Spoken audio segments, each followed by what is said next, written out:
अपनी संवेदना व्यक्त करने आया हूँ। बुजुर्ग थे, काफी लंबी भैया शांत रहो थोड़ा। जीवित रहे। आज जो यहाँ नहीं रहे हैं, इनका शोक संतप्त परिवार है, उससे सांत्वना देने तथा भगवान से प्रार्थना करने की उन्हें स्वर्ग दे, इसलिए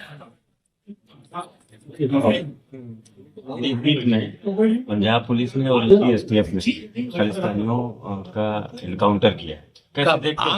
आज तो कैसे देखते हैं? अभी तो हम इसके बारे में कोई जानकारी नहीं है। इनकाउंटर तो हमारे मुख्यमंत्री के राज में सामान्य बात है।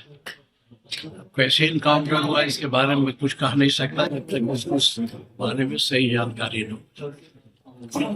क्या क्या कहेंगे, मतलब किस तरह का इनकाउंटर यूपी में होता है? अब देखिए, यूपी में इनकाउंटर आप रोज देख रहे हो, और इनकाउंटर दो प्रकार का कर रहे हैं। इनकाउंटर आमने सामने होता है, पुलिस भी घायल होती है और जिससे होता है वो भी घायल होता है। लेकिन इनका इनकाउंटर ऐसा है कि आमने सामने नहीं होता है, और न तो पुलिस घायल होती है, केवल जिसका इनकाउंटर होता है उसका पैर तोड़ दिया जाता है गोली मार के। यही इनका इनकाउंटर नहीं, ऐसे तो फेक इनकाउंटर होते हैं, तो क्या लगता है आपको ये? अरे आप देखिए, फेक इनकाउंटर बहुत होते हैं। अब जब तक पूरी जानकारी हम न प्राप्त कर लें, जिसके बारे में आप पूछ रहे हो, मैं से कुछ कह सका क्या वास्तविकता क्या नहीं, अभी निकले हैं। और लेकिन ये मैं जानता हूँ, इनकाउंटर दवा नहीं है। हमारे मौलिक अधिकारों में है जीने का अधिकार। अगर हम अपराधी हैं तो हमको पकड़ के कोर्ट के हवाले करना चाहिए। कोर्ट ही हमें सजा देगी, चाहे फांसी की सजा दे, चाहे आजीवन कारावास सजा दे। सरकार को अधिकार नहीं है। लेकिन चूंकि यह सरकार अधिनायकवादी व्यवस्था की तरफ बढ़ रही है, इसलिए इस प्रकार की कार्रवाई कर रहा है। धन्यवाद। अच्छा, नेताजी जिस तरीके से संघ प्रमुख ने ये कहा, संघ प्रमुख का ये बयान आया मोहन भागवत का कि हिंदू नेता बनने की कोशिश ना करें, आखिर इशारा किधर था? अब इशारा आप नहीं समझ पाए तो हम समझावें जी। देखिए, उन्होंने सही कहा है, और उनका कहना सही है कि भारत विभिन्न वर्गों का मिलकर देश बना है। विभिन्न प्रकार की जातियां, विभिन्न प्रकार के संप्रदाय के लोग, अगर इसमें आपस में वैमनस्यता पैदा की जाएगी तो भारत के विकास में बाधा पैदा होगी। हमारे सूबे में इस प्रकार की वैमनस्यता फैलाने का हर संभव प्रयास किया जा रहा है। इसलिए हो सकता है इसका दृष्टिकोण रख के कहा हो, लेकिन उनका कहना सही है। गृह मंत्री ने बाबा साहब पर टिप्पणी कर दी, तो बाबा साहब पर टिप्पणी करी तो बाबा साहब के समर्थक सारी पार्टियां उनके विरोध में खड़ी हो गए। भीमराव अम्बेडकर का हमारे संविधान निर्माण में बड़ा योगदान है।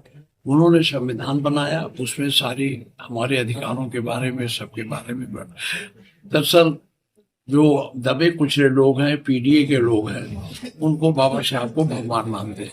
उनको ऊपर टिप्पणी करने से ये पीडीए के लोग, पिछड़ा, दलित, अल्पसंख्यक, ये सब लोग पीड़ित हैं, इसलिए इस तरह का प्रदर्शन। अच्छा, मंदिर बताया जा रहा है, सुप्रीम कोर्ट ने साफ कह दिया कि ऐसे मुद्दों पर कोई फैसला कोर्ट। देखिए, ऐसा है, क्या करना चाह रही है आखिर बीजेपी? देखिए, ऐसा है, अब इसको हम आपको कहाँ तक समझाएंगे, बड़ा समय लग जाए। 1991 में एक एक्ट बना था कि पुराने मंदिर या मस्जिद, उनके रूप को बदला नहीं जा सकता। बीच में ज्ञान व्यापी को लेकर के सुप्रीम कोर्ट के मामला गया, और हमारे चीफ जस्टिस ने आदेश दे दिया कि सर्वे किया जा सकता है। सर्वे पर रोक, हमने असेंबली में भी कहा, जब आप उसका कुछ परिवर्तन नहीं कर सकते, मस्जिद को मंदिर नहीं बना सकते, मंदिर को दूसरा रूप नहीं दे सकते, तो सर्वे का क्या मतलब? सर्वे कराना सर्वा केवल यही इसीलिए है, राजनीतिक लाभ के लिए। भारतीय जनता पार्टी इस तरह का वैमनस्य पैदा करके एक समाज में विषमता पैदा कर रही है, तनाव पैदा कर रही है, जो इनके अधिनायकवाद होने का प्रतीक। ये प्रदेश में हैं, आशीर्वाद दे दीजिए दोनों मिले हुए उनके। ये भाजपा खोज इसलिए रही है, इसके खोजने से कोई परिणाम नहीं निकलेगा, केवल हिंदू मुसलमान में दूरी बढ़ा करके अपने वोट को ठीक करने की बात कर रहे हैं। देश आदेश खुद जाएगा, इतना है। चलिए, मिलेगा। ये खोज के उसको पूजा कर रहे हैं, केवल एक भावना भड़काने के लिए इस तरह की बात करते हैं।